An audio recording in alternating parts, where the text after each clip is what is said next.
Tempoh keseluruhan yang diperuntukkan untuk menyiapkan sepenuhnya kerja-kerja perbaikan pembinaan semula adalah 24 bulan mengikut Akta 118.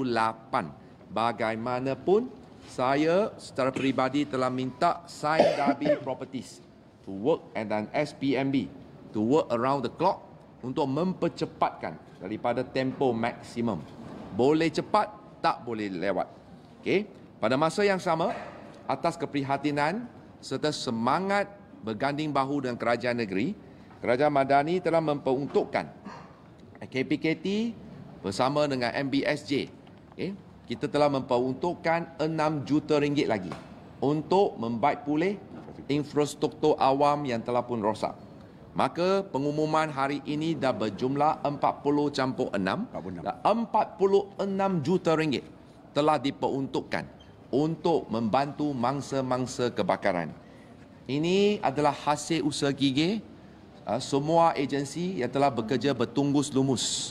Sebab itu saya harap semua pihak termasuk netizen akan memberikan penghargaan serta penghormatan yang sewajarnya kepada kaki tangan kerajaan yang benar-benar ikhlas untuk membantu.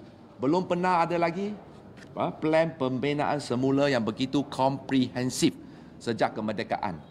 Syabas dan tahniah kepada kerajaan negeri Selangor yang benar-benar menyelam perasaan rakyat dan berdiri teguh bersama dengan semua keluarga mangsa. Kami berharap langkah-langkah yang diambil ini, saya juga ingin ucapkan terima kasih kepada NAKMA, Petronas dan juga JKR yang telah banyak membantu untuk kita mencapai kata sepakat dalam plan pembinaan semula ini. Maka saya harap ini adalah bukti manifestasi komitmen Kerajaan Madani, pimpinan Yang Amat Berhormat Datuk Seri Anwar Ibrahim untuk memastikan kesejahteraan rakyat terus menjadi keutamaan kita semua. Sekian, terima kasih. Sesi Nandriga. Okey, soalan? Ada soalan? Tak ada. Komprehensif. Tak ada soalan? Okay. Tak, kita sedang adakan siasatan sebab maklumat ini hanya baru dapat dalam minggu lepas. Wabi Zihan terutamanya melakukan siasatan dan juga kunjungan ke beberapa institusi. Jadi kita kena dapatkan data dan maklumatnya lah.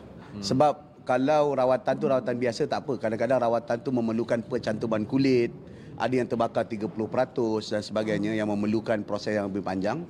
Kosnya juga tinggi. Tapi kita akan taja sebahagian lah. Sebab mungkin sebahagian daripada mereka ada insurans dan sebagainya.